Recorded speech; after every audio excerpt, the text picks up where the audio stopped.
आज से लगभग 5000 वर्ष पूर्व महाभारत के युद्ध में भगवान श्री कृष्ण ने अर्जुन को गीता का उपदेश दिया था।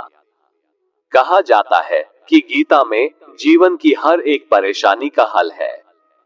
गीता में कही गई श्री कृष्ण की बातें आज भी जीवन में आगे बढ़ते रहने की प्रेरणा देती है।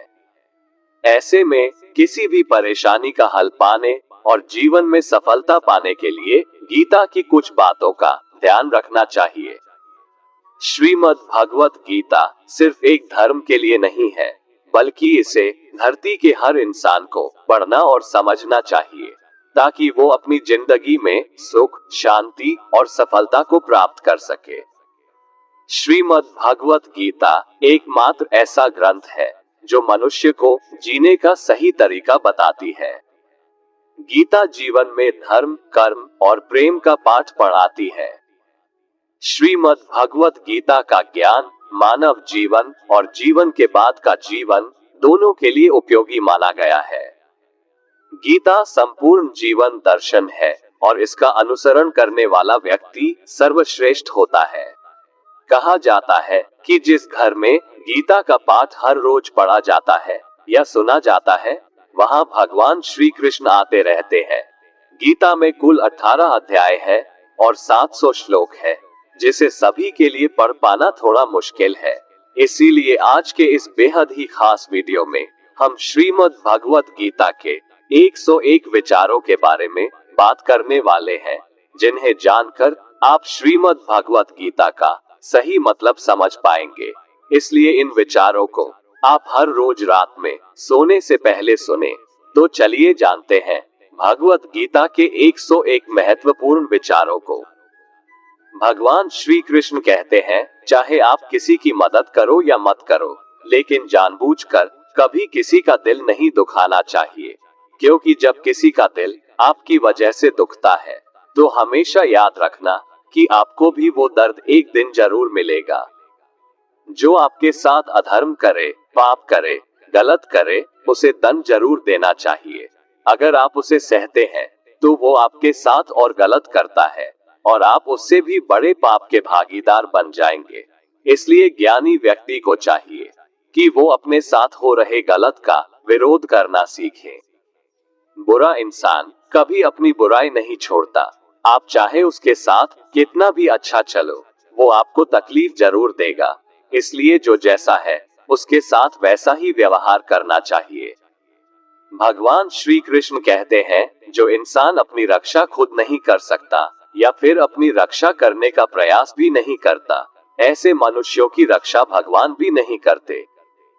जिस प्रकार प्रकाश की ज्योति अंधेरे में चमकती है, ठीक उसी प्रकार सत्य भी चमकता है। इसलिए मनुष्य को हमेशा सत्य की राह पर चलना चाहिए। जो इंसान समय की कदर नहीं करता, समय भी उस इंसान की कदर कभी नहीं करता है, और वैसा इंसान जीवन में कभी भी सुख, शांति और सफलता को प्राप्त नहीं कर पाता है। इस दुनिया में परमात्मा के सिवा किसी को अपना मत समझो। यहाँ कोई अपना नहीं है, क्योंकि जब दुनिया के सारे रास्ते बंद हो जाते हैं तो ईश्वर की तरफ जाने वाला रास्ता हमेशा खुला रहता है। अपने आप को भगवान के प्रति समर्पित कर दो, यही सबसे बड़ा सहारा है। जो कोई भी इस सहारे को पहचान गया है, वह डर, चिंता और दुखों से आजाद रहता है। सत्य कभी दावा नहीं करता है कि मैं सत्य हूँ, लेकिन झूठ हमेशा दावा करता है कि सिर्फ मैं ही सत्य हूँ। श्री कृष्ण कहते हैं, बुरे कर्म करने वाले सबसे नीच व्यक्ति जो राक्षसी प्रवृत्तियों से जुड़े हुए हैं और जिनकी बुद्धि माया ने हर ली है, वो मेरी पूजा या मुझे पाने का प्रयास नहीं करते। तुम्हारा क्या गया जो तुम रोते हो? तुम क्या लाए थे जो तुमने खो दिया? तुमने क्या पैदा किया था जो नष्ट हो गया? तुमने जो लिया यहीं से लिया, जो दिया यहीं पर दिया। जो आज तुम्हारा है कल किसी और का होगा, क्योंकि परिवर्तन ही संसार का नियम है और समय के साथ संसार में हर चीज परिवर्तन के नियम का पालन करती है। मनुष्य को क्रोध करने से बचना चाहिए। क्रोध से भ्रम पैदा होता है, भ्रम से बुद्धि व्यग्र हो जाती है। जब बुद्धि व्यग्र होती है तब तर्क नष्ट हो जाता है और जब तर्क नष्ट होता है तब व्यक्ति का पतन हो जाता है। संगति का मनुष्य के जीवन पर बहुत गहरा प्रभाव पड़ता है। अच्छा इंसान अगर बुरे लोगों के संगत में रहेगा तो वो भी एक दिन बुरा बन जाएगा। इसलिए हमेशा अच्छे लोगों के संगत में रहें। किसी का अच्छा ना कर सको तो बुरा भी मत करना, क्योंकि दुनिया कमजोर है लेकिन दुनिया बनाने वाला नहीं। जन्म लेने वाले के लिए मृत्यु उतनी ही निश्चित है जितना कि मृत होने वाले के लिए जन्म लेना। इसलिए जो अपरिहार्य है उस पर शोक मत करो। इंसान हमेशा अपने भाग्य को कोसता है, ये जानते हुए भी कि भाग्य से भी ऊंचा उसका कर्म है जो उसके स्वयं के हाथों में है। इस संपूर्ण संसार में कोई भी व्यक्ति महान नहीं जन्मा होता है, बल्कि उसके कर्म उसे महान बनाते हैं। गीता में कहा गया है, कोई भी अपने कर्म से भाग नहीं सकता, कर्म का फल मनुष्य को भुगतना ही पड़ता है। सदैव संदेह करने वाले व्यक्ति के लिए प्रसन्नता ना इस लोक में है ना ही परलोक में, इसलिए संदेह करने से बचें। किसी भी व्यक्ति को ना तो समय से पहले और ना ही भाग्य से अधिक कुछ मिलता है, लेकिन उसे पाने के लिए सदैव प्रयत्नशील रहना चाहिए। मनुष्य अपने हृदय से जो दान कर सकता है वो अपने हाथों से नहीं कर सकता, और मौन रहकर जो कुछ वो कह सकता है वो शब्दों से नहीं कह सकता। मन पर नियंत्रण रखना जरूरी है।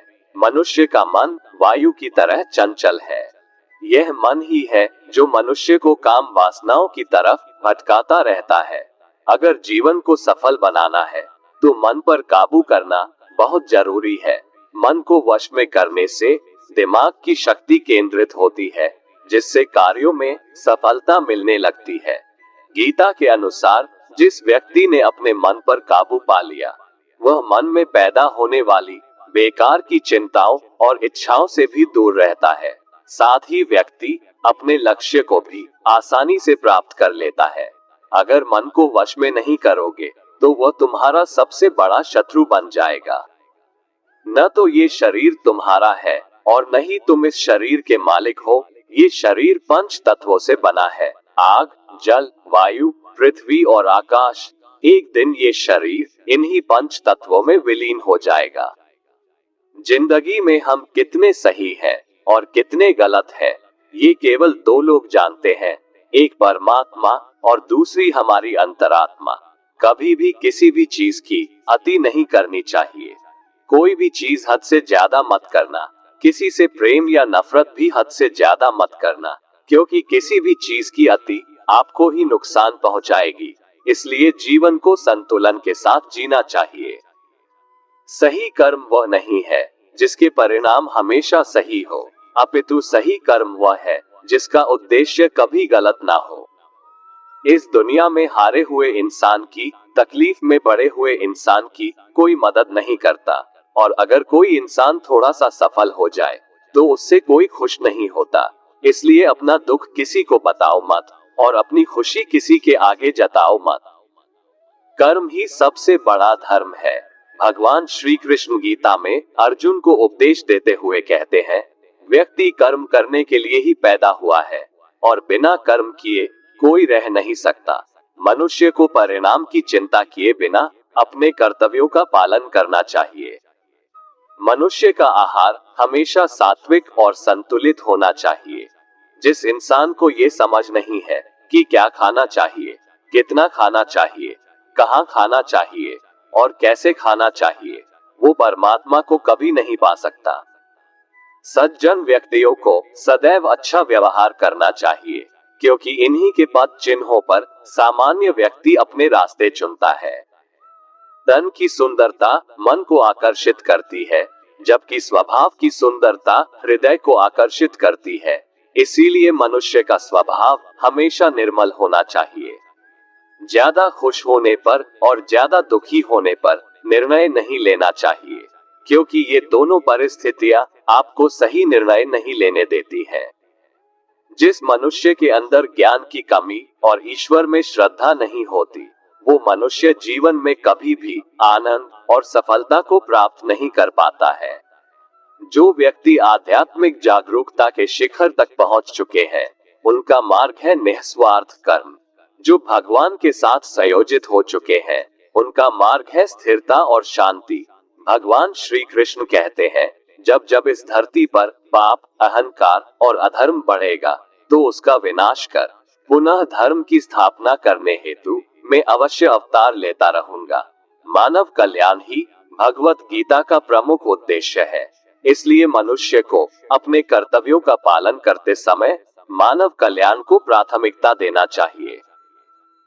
चुप रहने से बड़ा कोई जवाब नहीं है और माफ कर देने से बड़ी कोई सजा नहीं है।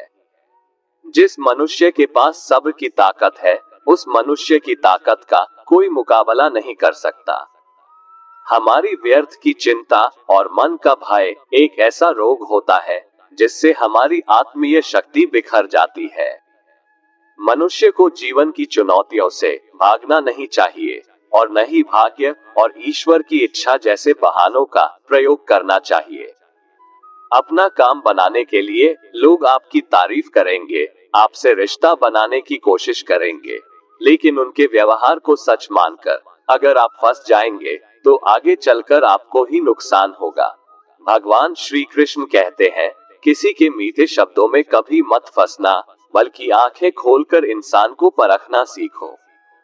अक्सर आपको चोट वही लोग पहुंचाते हैं जो आपके अपने होते हैं, जो आपके दिल के ज्यादा करीब होते हैं। गीता का ये सबसे महत्वपूर्ण ज्ञान है, क्योंकि महाभारत की लड़ाई पराये लोगों में नहीं थी, ये भाइयों की लड़ाई थी, एक ही परिवार की लड़ाई थी। हे अर्जुन, वह जो वास्तविकता में मेरे उत्कृष्ट जन्म और गतिविधियों को समझता है, वो शरीर त्यागने के बाद पुनः जन्म नहीं लेता है और मेरे परम धाम को प्राप्त होता है। वो व्यक्ति जो सभी इच्छाएं त्याग देता है और मैं और मेरा की लालसा और भावनाओं से मुक्त हो जाता है, उसे अपार शांति की प्राप्ति होती है। जो बीत गया उस पर दुख क्यों करना, जो है उस पर अहंकार क्यों करना, और जो आने वाला है उसका मोह क्यों करना। ईश्वर से किए गए प्रार्थना से इंसान की परिस्थिति या तकदीर बदले या ना बदले, पर उस प्रार्थना से इंसान के चरित्र में जरूर बदलाव आता है। कौन क्या कर रहा है, कैसे कर रहा है और क्यों कर रहा है, इन सब से आप जितना दूर रहेंगे उतना ही खुश रहेंगे। भगवान श्री कृष्ण कहते हैं, मैं ऊष्मा देता हूँ, मैं वर्षा करता हूँ और रोकता भी हूँ, मैं अमरत्व भी हूँ और मृत्यु भी। मेरे लिए ना कोई घृणित है ना प्रिय, किंतु जो व्यक्ति भक्ति के साथ मेरी पूजा करते हैं वो मेरे साथ है और मैं भी उनके साथ हूँ। ईश्वर की शक्ति मनुष्य के होश, भावनाएं और मन की गतिविधियों के माध्यम से सदा उसके साथ रहती है। सब धर्मों का परित्याग करके तुम एक मेरी ही शरण में आओ, मैं तुम्हें समस्त पापों से मुक्त कर दूंगा, तुम शोक मत करो। पछतावा अतीत नहीं बदल सकता और चिंता भविष्य नहीं संवार सकती, इसलिए वर्तमान का आनंद लेना ही जीवन का सच्चा सुख है। श्री कृष्ण कहते हैं, जो तुम्हारा साथ देता है तुम उसका साथ दो, जो तुम्हें धोखा देता है तुम उसे त्याग दो। जिस जगह आपका सम्मान नहीं हो वहां पर कभी जाना नहीं चाहिए, वरना लोग आपको कमजोर और बेवकूफ समझेंगे। जहां बारिश ना हो वहां फसल खराब हो जाती है और जहां संस्कार ना हो वहां नस्ल भी खराब हो जाती है।